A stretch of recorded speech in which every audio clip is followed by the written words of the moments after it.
Hey there guys, welcome back to another video. Today I'll be showing you how to use Disney Plus Hulu Bundle 2026. In 2026, the Disney Plus Hulu Bundle has evolved into a nearly seamless one-app experience.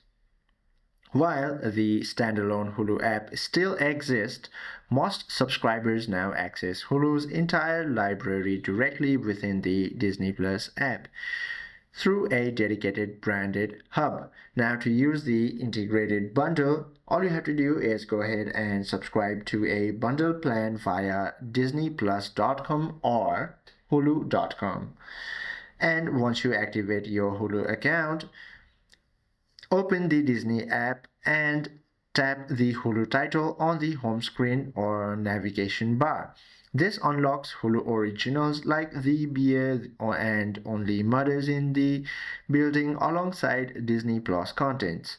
Now use your My Disney credentials, the same email and password to log into Disney Plus, Hulu and ESPN.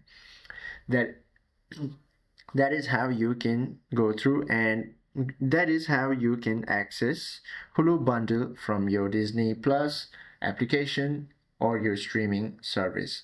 I hope this video helps you out a lot. If you have any questions or queries, please do comment down below.